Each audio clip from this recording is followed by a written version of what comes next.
water, and also good soil. It's been doing that for thousands of years. And now in the Central Valley, all of that's Bakersfield and all of those cities, all throughout Stockton, Sacramento, ain't nothing but farms all around that area, you know. It's the great Central Valley. They've now, years ago, I used to be driving down through the Central Valley, going to LA or wherever, and I could see the farms out there. And you would see the pumps bringing up the water from the ground. And the farther you go back, the more water that was coming up. At first, just bubbling out, and now, some of the farmers have to buy water because they don't have the money to drill down hundreds of feet. Before, they was going down 10 feet, 50 feet, just like when you dig a well,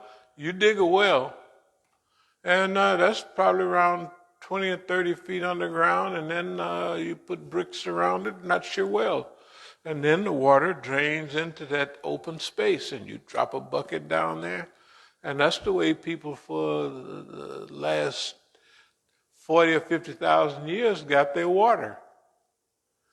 Or they got it from the stream. Can you imagine when sometimes we go places, we're out in the woods where the water is fresh, and the kids see me drinking the water. Are you drinking that water? It has a bug, a little something floating.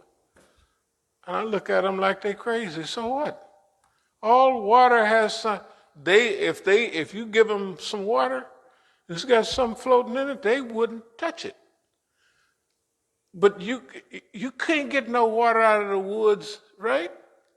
Floating in a beautiful spring, and they don't know what good water is. That water in certain parts of the country, you know what I mean? Snow melt water, and it just runs down. You talking about good water? It ain't Perrier, whatever that. Any kind of white folks' water. Half the water, they go to the doggone tap. Most of it is tap water. Maybe they use a little filter. Maybe they use a filter, to filter out whatever it is, but some of it is 100% tap water. Some of it is, tons of it is regular old tap water. Okay? And if you take any of the modern children out in the woods or up in the mountains where there ain't nothing up there but fresh water, they think the lake is to swim in. They ain't even thinking about drinking that water. What? It's got, because if you hold it up in a glass, you'll see stuff floating in there. Well, what do they think? What in the heck do they think? I mean, I'm not complaining about young people. I'm just saying, they watch old Western movies. When the horses got to the stream, they drink, and guess what? The cowboy jumped down there too. The cows, the niggas, everybody drunk from the water, right? That's the only place they got water. They didn't have no bottle. They would have thought you was crazy if you would have pulled out a bottle of water. Well, a canteen if you're out in the desert with water. But they got that water out of the point I'm saying is this. Things have become unnatural and distant from reality. As we said before, when the Indians planted corn, they call it Indian corn or spotted corn, they dropped a fish in the hole. And a lot of people would think that's because they were superstitious. Well, I'll be doggone. They don't have no sense. the fish decomposes, right? And the plant is sucking up all of that calcium, bones, the fish bones decompose, the scales decompose. That's why the corn was so healthy, Indian corn, you know what I mean? Because, instead of eating the fish, they planted the fish. And the fish gave them all that big healthy corn. One fish in the hole, right? Mixed with the dirt and water was fertilizer. Now, I don't suppose you could get any better fertilizer than that. I'm saying that the human being, not many generations ago, was closer to the Creator. Was closer to the Creator because the natural environment.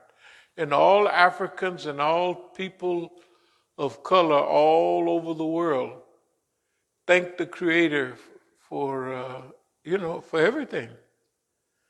Even Christians, they sit down, remember when we was kids, you have to ask the blessing, right? Yeah. Thanksgiving, they thanking themselves, you know what I mean, and stuff like that, but Jesus wept. Whatever it was, you had to say blessing. You were thanking God for taking the life of whatever it was you took and whatever came up out of the earth.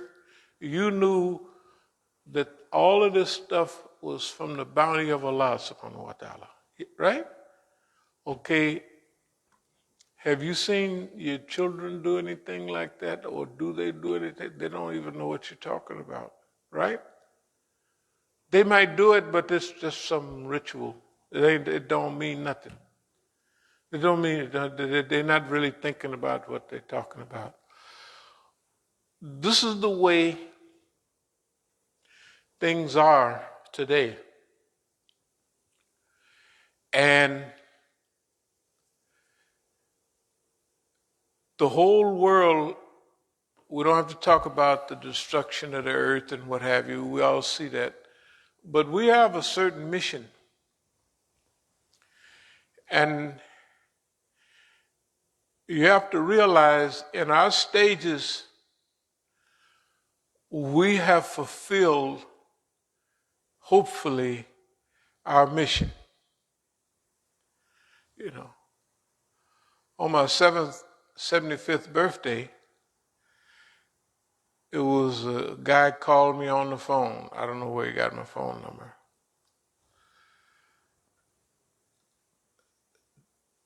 Don't you remember me? I said, no, not right offhand.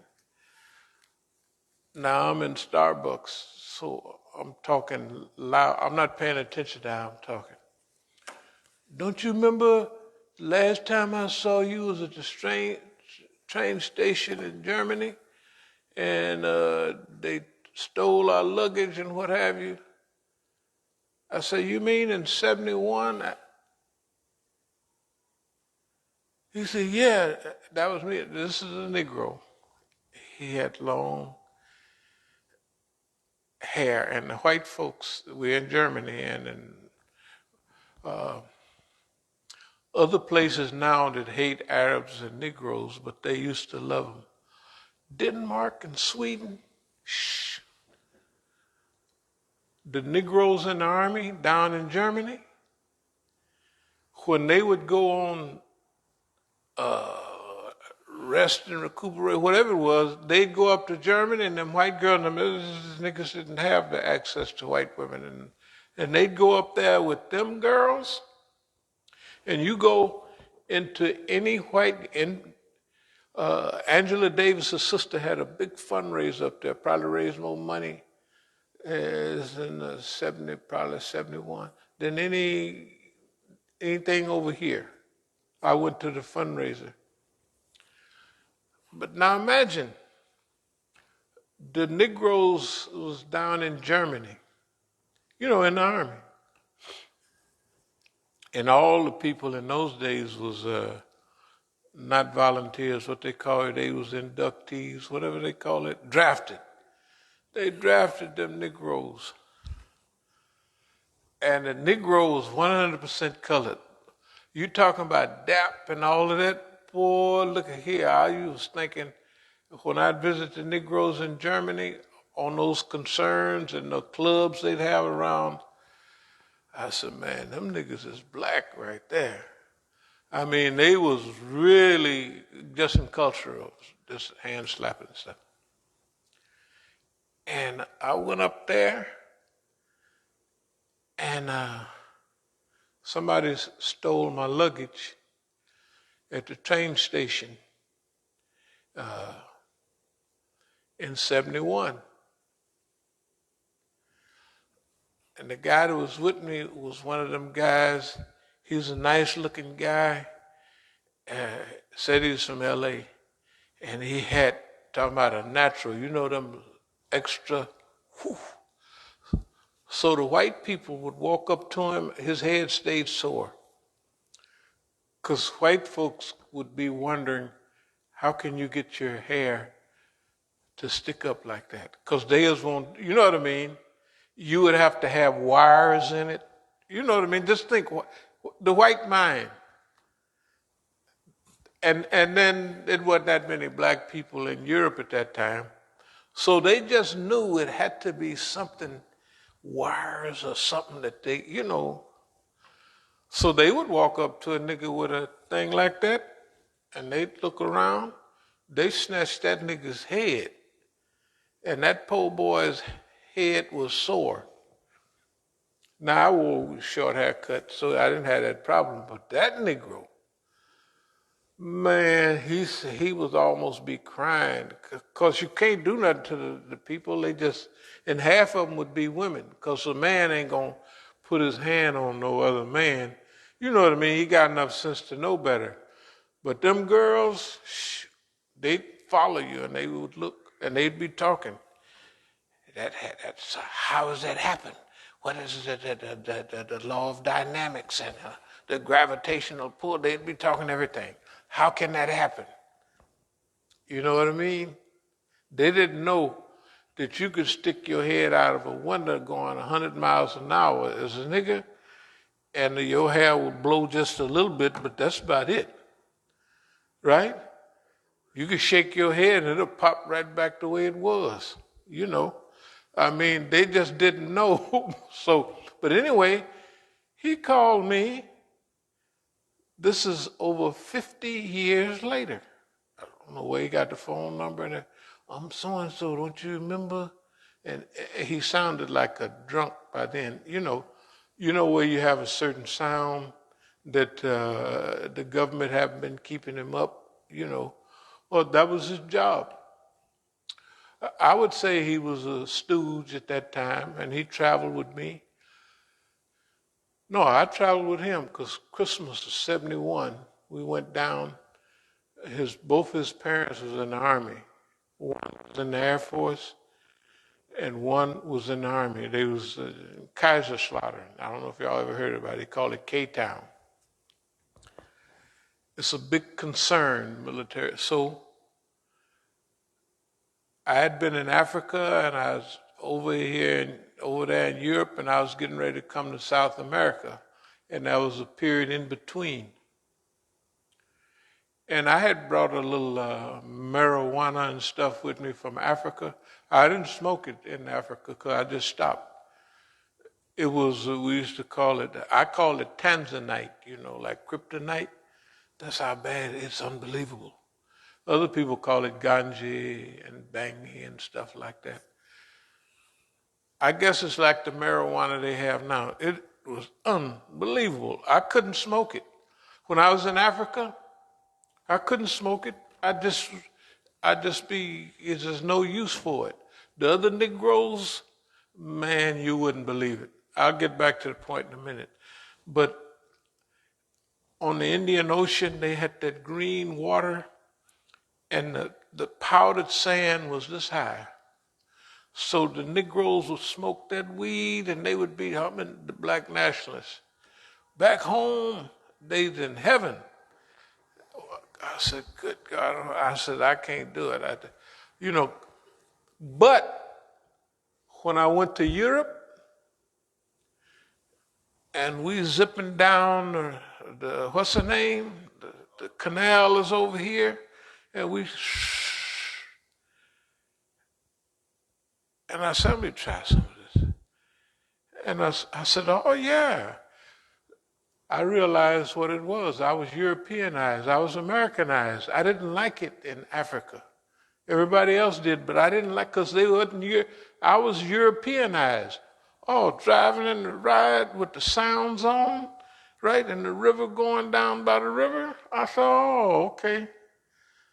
So I stopped giving it away. I just give it away. I call it Tanzanite, like kryptonite. From Tanzania, of course. Man, you got any more of that? So anyway, I'll get back to the story. At that time, the people there